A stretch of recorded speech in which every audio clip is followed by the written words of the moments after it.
цехе царит оживленная атмосфера. Работники тщательно сортируют орехи, а современный фотосепаратор берет на себя трудоемкую часть работы, позволяя быстро отделять плоды нужного качества. Почти 80% автоматизировано, что заметно снижает физическую нагрузку и улучшает эффективность производства.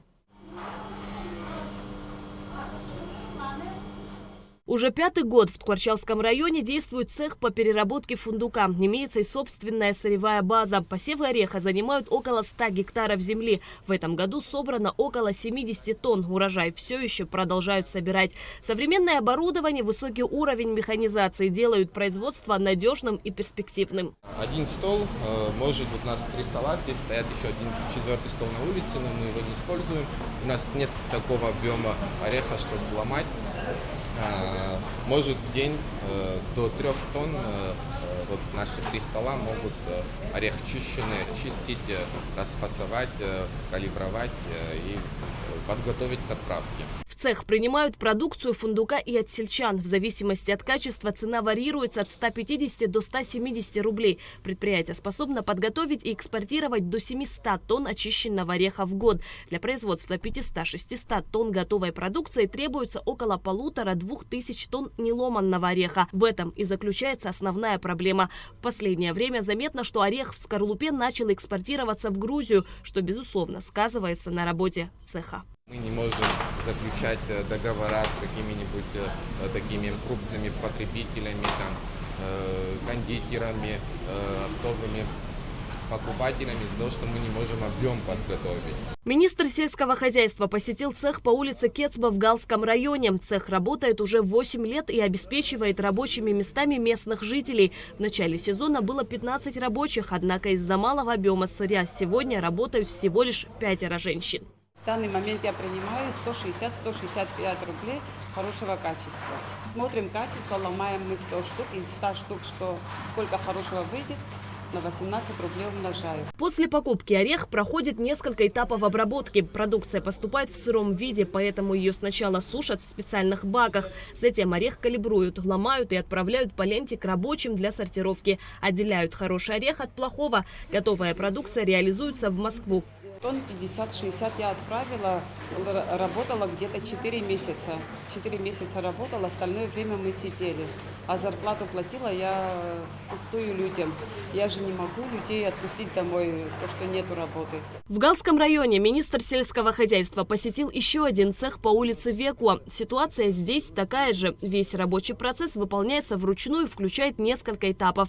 Цех обеспечивает рабочими местами около 20 человек. Ежедневная заработная плата составляет от 1000 до 1500 рублей. Многие не понимают, что вот прямой свой урожай можно привозить в цех, потому что вот на рынке сидят вот люди, как бы сказать в народе, можно сказать, перекупщики, посредники, да, сдают им, потом они не имеют как бы своих цехов, свое производство, они уже привозят в цех. Можно сделать так, чтобы вот напрямую были вот эти все моменты. Вот крестьянин, например, который вот собрал урожай, прямо привозил бы в цех. Министр сельского хозяйства Беслан Жопу и глава администрации Галского района Константин Пиль обсудили сложившуюся ситуацию. В районе работают несколько предприятий по переработке ореха. Только 2 из них получили государственную помощь, остальные построены за счет средств самих хозяев. Главное, конечно, это сельчанин, это крестьянин выращивающий. Главное, чтобы ему не нанести вред. Его сегодняшнее, что вы сегодня работу сделали по изучению этой проблемы. По итогу, наверное, уже совместно выдадим тот или иной результат.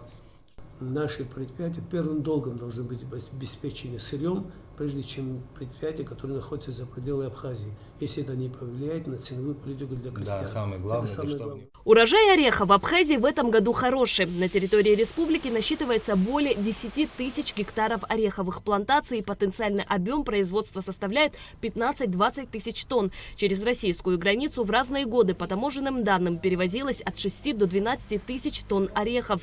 В этом году ожидается, что объем экспорта будет значительно больше, поскольку государство оказало большую помощь крестьянам, предоставило необходимые препараты и химикаты для ухода за плантациями. Уже 3-й год подряд государство, я имею в виду, обеспечивает наши районы достаточным количеством препаратов.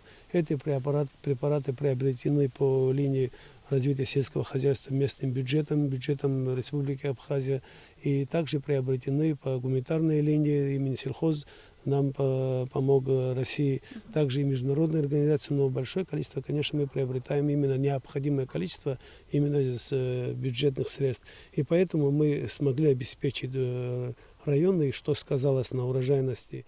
В Абхазии созданы до 10 предприятий по переработке орехов. Они испытывают нехватку сырья, несмотря на его общий достаток в республике. Проблема заключается в том, что значительная часть орехов в скорлупе вывозится из Абхазии, преимущественно в сторону Грузии. Перекупщики перехватывают товар, хотя порой в цехе за него предлагают лучшую цену.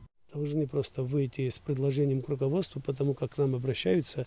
Будет официальное обращение тоже к руководству Абхазии от ассоциации ореховых производителей. И мы должны пойти навстречу, изучив ситуацию, чтобы это не повлияло ни в коем случае на ценовую политику, чтобы крестьянин мог продать по той же цене.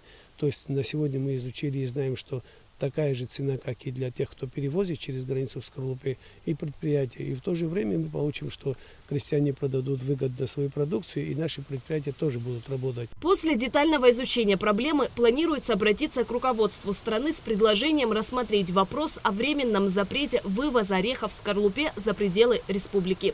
Шазина Ханагу, Константин Барулова, Абхазское телевидение.